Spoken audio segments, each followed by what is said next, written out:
Number one is Iran's commander threatens to set fire to ships crossing Strait of Hormuz. Okay, so what are they talking about here, and how much of an impact will this have on the economy? As Iranian commander threatened Monday. Rob, do you have a clip of this? I do. It's in Farsi, just so you know. But does it show translation in English or no? I don't believe so. Okay, then, Rob, unless if you're going to translate it to us, we can't go to it, Rob, so I appreciate your effort. Threatened Monday to attack any ship crossing the Strait of Hormuz in a move that could choke about a fifth of global oil supplies that will send oil prices soaring. The Strait of Hormuz is closed. If anyone tries to pass, the heroes of the Revolutionary Guard and the regular Navy will set those ships ablaze. Ibrahim Jabari, a senior advisor, the Guard's commander-in-chief, said in remarks carried by state media, the waterway is the world's most important oil route connecting the Gulf. Biggest oil producers like Saudi Arabia, Iraq, Iran, Qatar, UAE. One way for Iran to block it is to lay mines, but there hasn't been any such moves so far. The reason why this matters so much is because of one country, which we're going to get to. China's the biggest buyer of crude oil from Iran, 80 to 90% of it. If they shut down Strait of Hormuz, this is 20 million barrels a day, 1.2, $1.3 billion a day, 20% of the world's oil supply. Jeff, how concerned are you about this, or is this just a bunch of tough talk? No, there's definitely a reason to be concerned, but you got to realize this is Iran's only weapon. The only thing they have left is the price of oil and the leverage that they have over China. Nothing else. They really don't have, I mean. Not even drones. No, drones are a little bit, of a nuisance, annoyance here, but what they really have, the only pressure point that they can really use is the Strait of Hormuz. Close the gap, or close the seaway, send oil prices higher, press China on, you got to help us out here, man. We're really stuck here. It's really the only thing that they have. And the Trump administration knew that, which is why Israel went after the regime. The Trump administration went after Iranian capabilities to do this. This is why Trump keeps talking about, we sent their Navy to the bottom of the sea. It's why there was news earlier, we were just talking about this, it just broke. Apparently something off of Sri Lanka sunk an Iranian warship that was over in Sri Lanka. That is it's another part of the Trump administration's strategy to counter the only leverage that the Iranians have.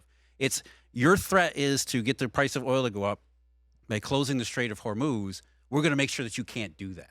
So the entire U.S. war effort, or the vast majority of it right now, is to counter that one threat, because that's really the only threat the Iranians have. Yeah, and this is the story you were talking about earlier. Yeah. U.S. submarine sinks Iranian warship off Sri Lanka, killing at least 80 and leaving dozens more injured. Tom, what are your thoughts on this? Well, this is the coast of India, literally 1/4 of the world away. You have to go from the Middle East, as people look at me, all over here to India, and then you go off the side of India, and there you have it. Why does this matter, though? Why does it matter? Well, what it matters, it means, why would an Iranian Can you pull up the map, Rob? Just to look at the map of what this location would be exactly, to While see we're putting this up, what intentions why would an are. Iranian warship be off the coast of Sri Lanka to escort oil tankers, to be a patrol in the area, to be there at a certain time? Now, if you zoom out on this, you're going to see there's a channel there at India. Keep going. Now, Middle East is way over there. So you have to go all the way down here. So the fighting is way up here, and you have Iranian warship. And now take a look where you go. You're not far. You go down, and now you end up finally at China. The other side, Rob. The other side. You have energy. The other way. Yeah. So you could see how putting a military patrol Navy boat there, Pat, could help passage of the oil you're trying to send over to China. Or menace it, right? Huh? You could menace any or you could menace anybody else that's in the area. Instead, the U.S. warship off the coast of India, padoop, and you sink the ship. And what's interesting, what's related to this, West Texas Intermediate is down $1 today. It's holding steady. That's the oil. When Trump said drill, baby, drill, that's domestic oil holding steady, 74.05. See there? Down 51%. So it was down $1 in early trading. Now it's 0.51%. There it is. Yeah. 0.51. And so guess what? 0.68%. Our oil over here is staying steady. So inflationary response, big response. Oil is a global market, and there's a lot of different types of oil, as we know, the heavy crude from Venezuela. but the oil market is staying stable. And to Jeff's point, that's the only card they have. But the card, they're not playing at a table where all the world is sitting there with a hand. Right. They're only playing with China and others. 60% of the natural gas that goes to Europe comes from us, the United States. So it's become a much more balanced energy market because now that becomes sort of your sixth fleet. If you think of the 5 branches of the military, your sixth fleet is energy independence and ability to be an exporter on the world stage. So they're saying this is the first time a U.S. submarine shot down an enemy's ship since World War II. So this hasn't happened for quite some time. And what it shows is that, again, this is a message. We are taking this threat very seriously. So the reason why oil prices are down is because the oil market is saying the U.S. is going to do everything it can to make sure that this worst case scenario they are happen. optimistic. So that is a form of showing confidence in the fact that the White House is we're going to sinking get Iranian ships over in India. That's how serious we're taking this. We are taking this so seriously. We will take that threat to the nth. And by the way, Rubio said it was going to get. Is this Hexa talking about it? And then Mark, I'm coming to you right afterwards. Yeah, he said it right at the end of that speech. Okay, let me hear this, and I'm going to go to Mark. Go for it. Their Navy, not a factor. Pick your adjective. It is no more. In fact, yesterday, in the Indian Ocean, and we'll play it on the screen there, an American submarine sunk an Iranian warship that thought it was safe in international waters. Whoops. Instead, it was sunk by a torpedo. Quiet death. The first sinking of an enemy ship by a torpedo since World War II. Bingo. Like in that war, back when we were still the War Department, we are fighting to win. Mark, thoughts? There it is. Yeah, I mean, this is high-stakes poker. It's not even poker. I mean, this is real life. This is war. There's a lot that hangs in the balance. Number one, I think about what he just said there and the stakes. I mean, sinking a ship, right, hasn't been done since World War II. You look at what Trump said on True Social about the Straits, and he said, hey, we're going to back the ships. We'll put the insurance up, which is a whole different topic, but we will not allow the Straits to be closed. That's strong words. So they've put the line in the sand, so to speak. But I think it's really interesting. And I think about this poker chip that he's trying to play here, because as the point that you made, Patrick, China is the one that suffers the most if this oil doesn't flow to them. So the U.S. is sort of insulated because we're the #1 producer of oil in the world. We've got Venezuela coming online. The output is doubled down there. And we could almost just, hey, let that pain be felt by China, and maybe they could influence Iran a little bit in some of these negotiations. But if we're going to open up the straits and keep the oil flowing and China doesn't suffer, then whose side are they really on? Where's that pain? It's interesting. I think also, to the point that he said, we're not going to allow them to slow this down. It also shows why there's a war in Iran in the first place, because all they constantly do is threaten global markets. And Jeff and I were talking earlier before we came up here, where Trump wants to make a deal. Most of the Middle East, Saudi Arabia, the UAE, they just want to make a deal. They're just business people. But Iran constantly wants to threaten global markets by shutting down the straits. You can't have that. You can't ever have peace. And so I think that's what's at stake here. And I think it's a bold move. If a U.S. ship goes down over it, then it's World War III. Yeah. If you look over there, right before this started, the Saudis met with Iran and gave them limited assurances for certain situations.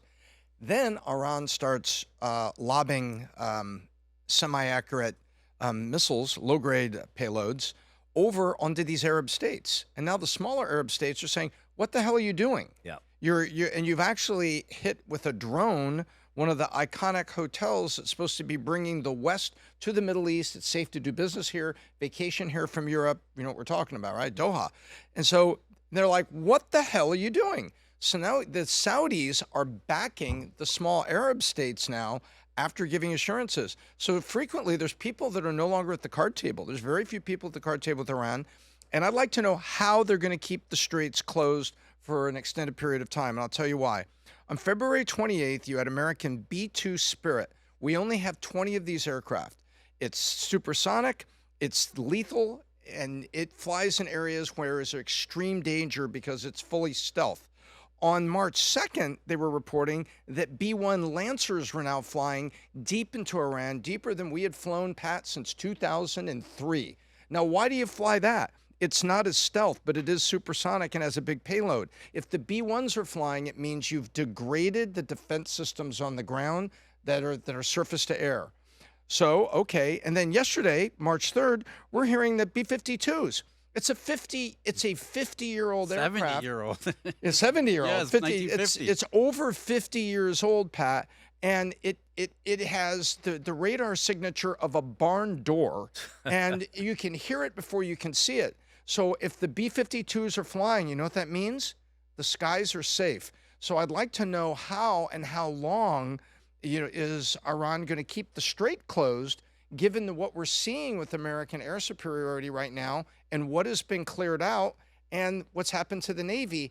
Exactly what are you using to keep the strait closed? That was yesterday. Yesterday was Iran's. They played their card.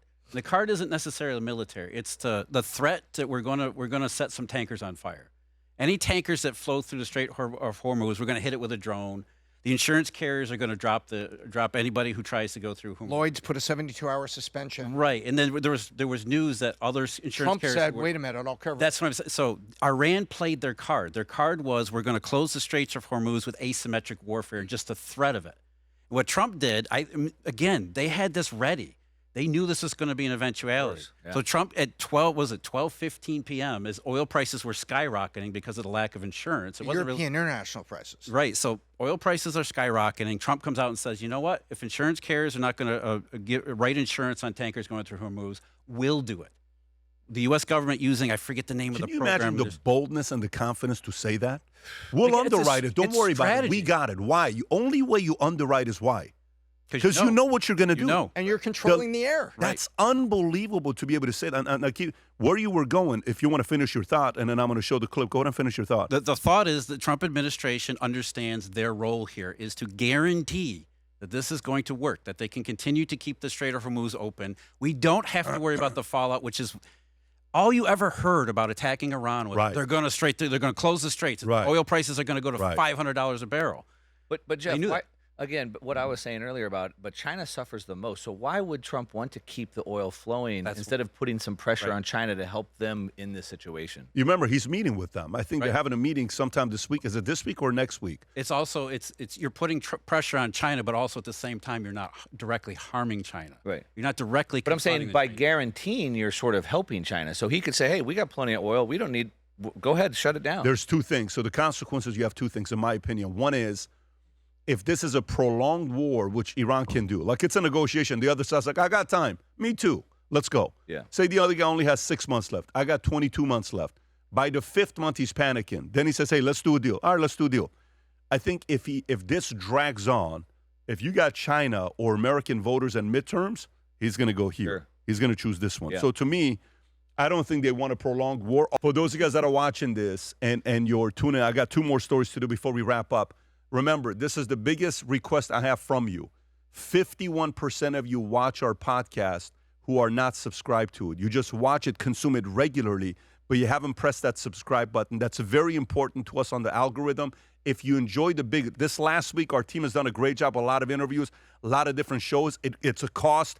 I don't take any money off the table. It's all being invested back into the company because of what vision we have long term. If you like what we do with PBD Podcast and the guests that we bring and the conversations that we have, smash that subscribe button. It helps us out a lot when you're doing that. So 51% of you enjoy watching it, but it would mean a lot to us if you press that subscribe button. If you enjoyed this video, you want to watch more videos like this, click here. And if you want to watch the entire podcast, click here.